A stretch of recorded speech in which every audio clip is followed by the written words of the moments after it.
Giovane su due sogna il posto fisso, è quanto emerge da una ricerca della Confcommercio presentata oggi a Venezia nel corso del Forum dei Giovani. Per la metà di loro il posto fisso è ancora un sogno. Se un lavoro già ce l'hanno, la preoccupazione principale diventa il reddito e la sicurezza di quel posto. Sono i giovani italiani, secondo una ricerca effettuata da Confcommercio, presentata a Venezia nel corso del terzo forum dei giovani imprenditori.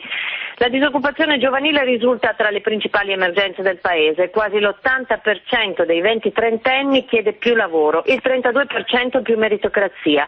Se il posto fisso resta il principale obiettivo per un giovane su due, quasi l'altra metà insegue la possibilità di svolgere un lavoro autonomo.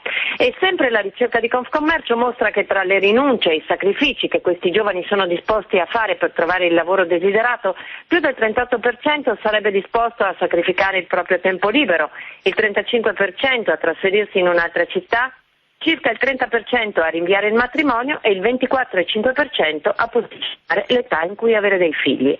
Silva Menetto, Radio 24, Il Sole 24 Ore, Venezia. Torniamo ora